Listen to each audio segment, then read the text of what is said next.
Comment diminuer le nombre d'accidents sur les routes? Les décideurs du territoire sont sur une piste, celle d'un circuit cyclable pédagogique.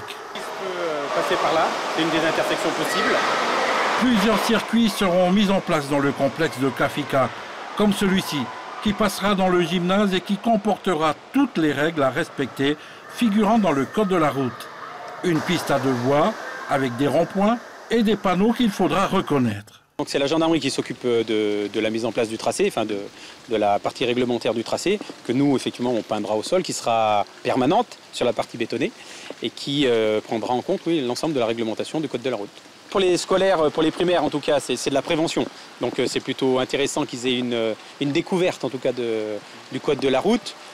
Comme ça va rester en permanence, je pense qu'ils vont même venir le soir, le week-end, tout ça. Il n'y aura peut-être pas les panneaux pour éviter qu'ils disparaissent.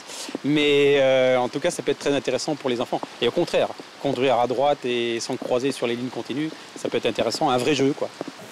Pour les panneaux, l'administration supérieure a confié leur fabrication aux élèves du collège de Lanneau.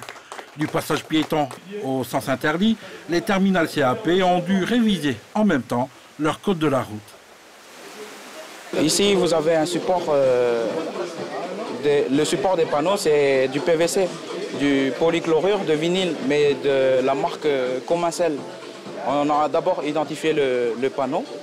Après, nous sommes partis chercher des images. Comme ici à Wallis, il n'y a pas tous les panneaux. À l'aide de l'Internet, on est parti chercher l'image des panneaux. Et à l'aide d'une projection chinoise, on appelle ça une projection chinoise, nous avons projeté les images sur le panneau. Ainsi, nous avons peint ces panneaux-ci de signalisation. Avec le projet piste cyclable pédagogique, les autorités veulent faire d'une pierre deux coups, inculquer les règles du code de la route et sensibiliser sur les valeurs du vivre ensemble, comme ne pas arracher ou taguer les quelques panneaux de signalisation existants sur les routes du Fénois.